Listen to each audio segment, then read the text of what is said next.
అసలే కోతి కళ్ళు తాగింది, ఆపై నిప్పులపై నడిచింది అన్నట్లుంది అమెరికా అధ్యక్షుడు డొనాల్డ్ ట్రంప్ పరిస్థితి.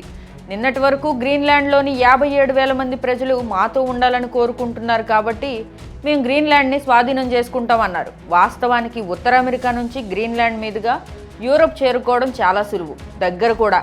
అందుకే ట్రంప్ అలా చెప్పారు. అలాగే పనామా కాలువను కూడా స్వాధీనం చేసుకుంటామన్నారు.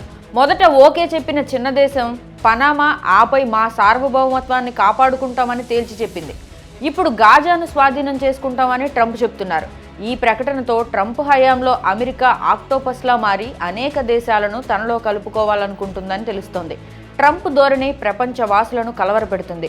ట్రంప్ రెండోసారి అధికారం చేపట్టిన తర్వాత వాషింగ్టన్లో పర్యటించిన తొలి విదేశీ నేత నెతన్యాహు వైట్ హౌస్లో వారిద్దరూ జాయింట్ ప్రెస్ కాన్ఫరెన్స్లో గాజాను స్వాధీనం చేసుకుంటామని ప్రకటించి ప్రపంచాన్ని నివ్వెరపరిచారు.